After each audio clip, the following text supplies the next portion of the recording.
फिर से एक बार ज्ञान सरोवर में आप सभी का स्वागत है।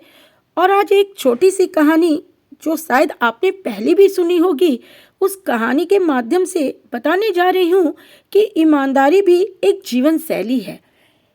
तो कहानी जो कि सुनी सुनाई है फिर भी अच्छी है, यानी कि अच्छी लगती है बार बार सुनने के बाद भी।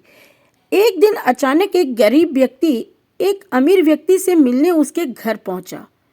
वह अमीर व्यक्ति एक आलीशान महल में अपने ढेर सारे सेवकों के साथ रहता था।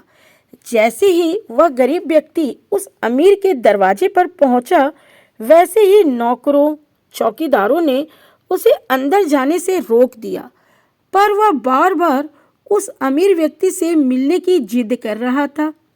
सेवकों चौकीदारों ने समझा कि यह कोई नौकरी मांगने या कुछ रुपये पैसे मांगने आया है, पर वह गरीब व्यक्ति बार बार यही कहता रहा कि मैं ना तो कोई नौकरी मांगने आया हूँ और ना ही रुपये पैसे मांगने आया हूँ, मुझे तो सेठ जी से मिलना भर है।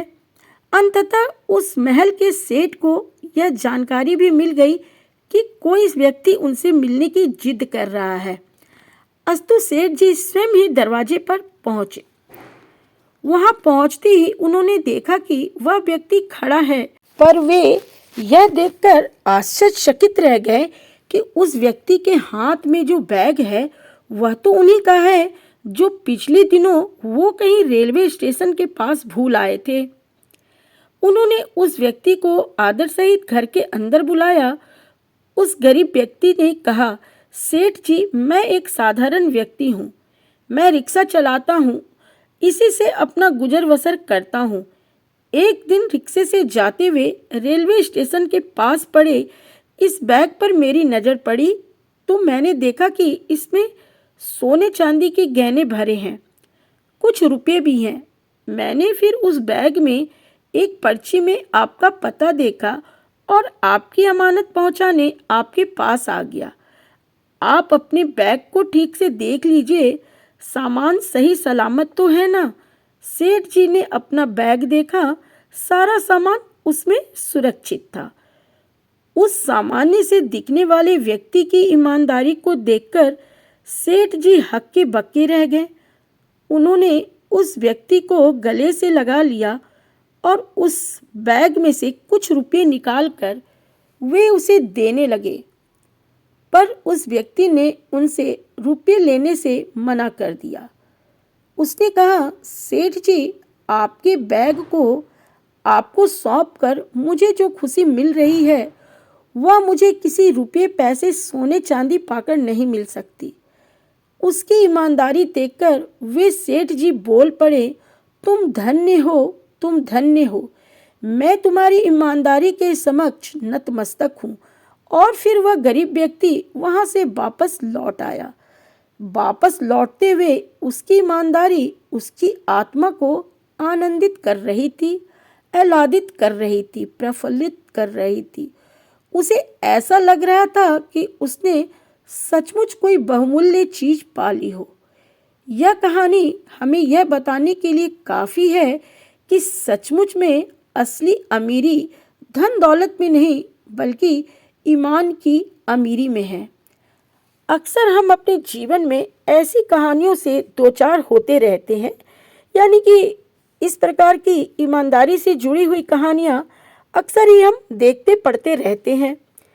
अपनी ऐसी अमीरी व ईमानदारी के कारण अक्सर ऐसे लोग समाज में सम्मानित किए जाते हैं।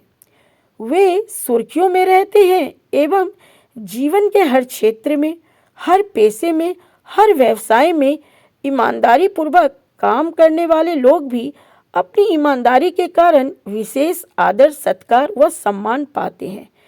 ईमानदारी ऐसी ही चीज है। सचमुच ईमानदारी सर्वश्रेष्ठ मानवीय गुण है। यह एक दैवीय गुण है।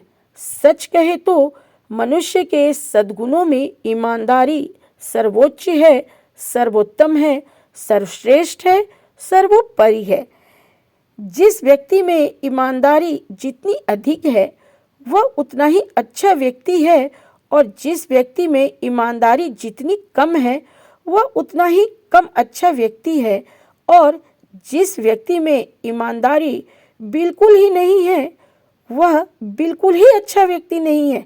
निसंदेह वह बुरा व्यक्ति है। जो ईमानदार नहीं है वह निश्चित ही बेईमान है। ईमानदारी एक ऐसा गुण है जिसे अच्छे ही नहीं बुरे लोग भी पसंद करते हैं, क्योंकि बेईमान व बुरे लोग भी अपने लिए ईमानदार साथी व सहयोगी ढूंढते रहते हैं। तो कहानी छोटी सी थी और उसके बारे में हमने जो बताया वो भी बहुत ही साधारण सी बात थी, लेकिन हम इस बात से इनकार नहीं कर सकते हैं कि ईमानदारी हमारे जीवन शैली है। अगर हम ईमानदारी को अपने जीवन में आत्मसात करें तो जीवन में असीम शांति का अनुभव प्राप्त होता है। तो आज की ये छोटी सी कहानी और थोड़ी सी बातें आपको ज़रूर अच्छी लगी होंगी। तो कल मैं फिर आऊँगी किसी और कहानी के साथ और कुछ और प्रेरक बातों के साथ। आज के लिए बस इतना ही। जय हिंद, जय भारत।